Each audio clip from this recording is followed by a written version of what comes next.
Welcome back. I'm Mrs. Grossman, and this is The Gross Truth. It's an awareness from a teacher and taxpayer perspective about the toxic leadership behaviors that we are observing in the administration of our public school system. Our presentation today is twofold. Both videos are dedicated to those toxic leadership behaviors that contribute to a culture of policy noncompliance. Our first presentation showcases the district administration attempting to discredit the auditor's evidence of policy noncompliance with claims that the auditor's findings are misleading and the outcomes too insignificant to be concerned about.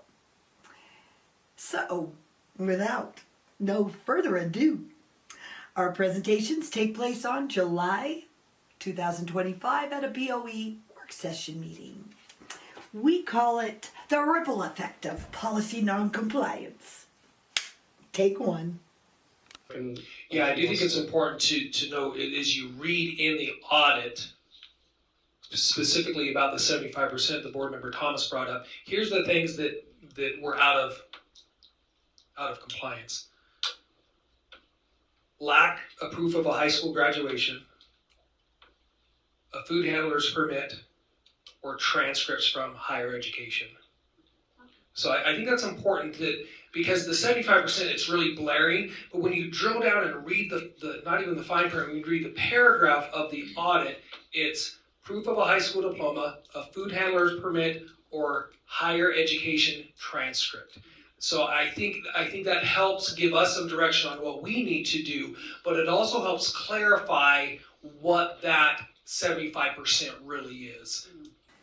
Well, every time I listen to that guy, I go from highly perplexed to seriously aggravated, and I just have to let it go be free. So, with that being said, here is the passage that was referenced in our video presentation from the 2025 state audit. Here are my 3 takeaways.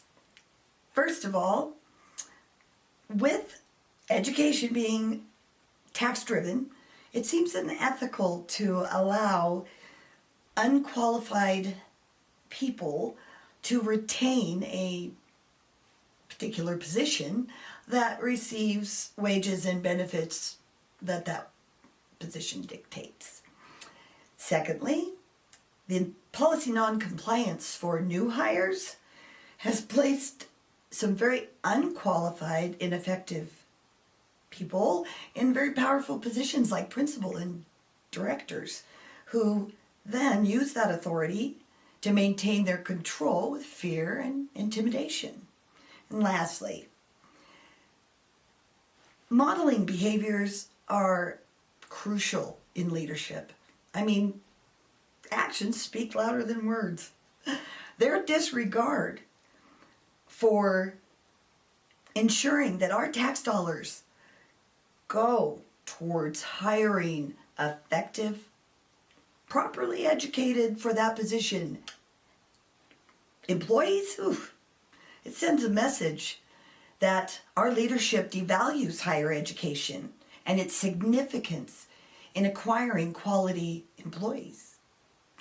Our second video presentation showcases the state auditor denouncing their deflection and explaining to them that the focus should not be the components of policy noncompliance, but instead it's whether or not the leadership is promoting and sustaining that culture of policy noncompliance.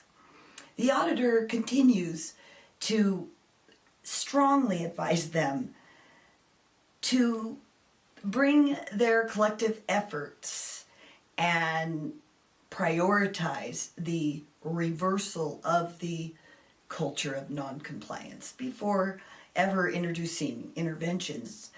Otherwise, the goals that they have set for student achievement will not be met. So, here we go. Same time, same place.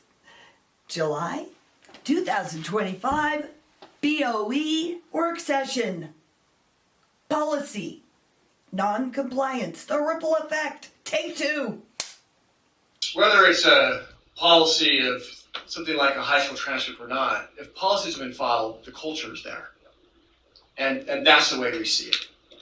And like I said, we did a lot of different reviews on this, a lot of interviews, including our survey, including this. And we did not say that word lightly. I want to assure you of that. There was a lot of thought, a lot of research, and a lot of experience that went into that. And we do believe it needs to be reversed in this organization to get to where you need to be with your improvements in student outcome. If you don't address this, you're not gonna get the student achievement that you're looking for. Wow. Now that was a long-awaited, well-deserved scolding in reference to the rhetoric that this leadership displayed in this presentation. Leaders are expected to model behaviors that they demand from others. Toxic leadership, however, avoids consequences, but still holds their faculty and staff to those rigid policy standards. This sends a clear message that rules do not apply to those in power, nor does it apply to those who choose unquestionable obedience. This fosters a culture of non-compliance.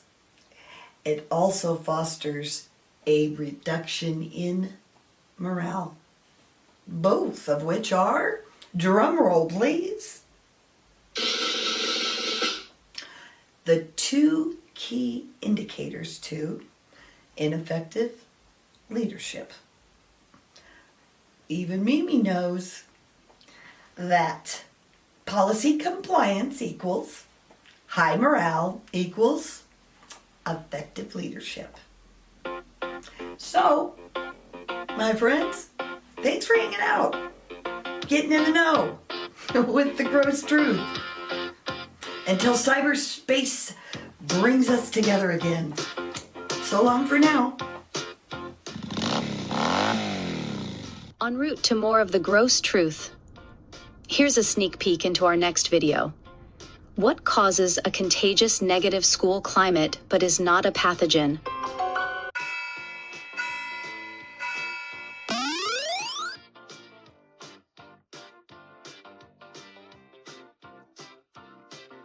Your support could really make a meaningful impact and promote positive change. Please subscribe to my YouTube channel, The Gross Truth. Let's stand together and make it happen.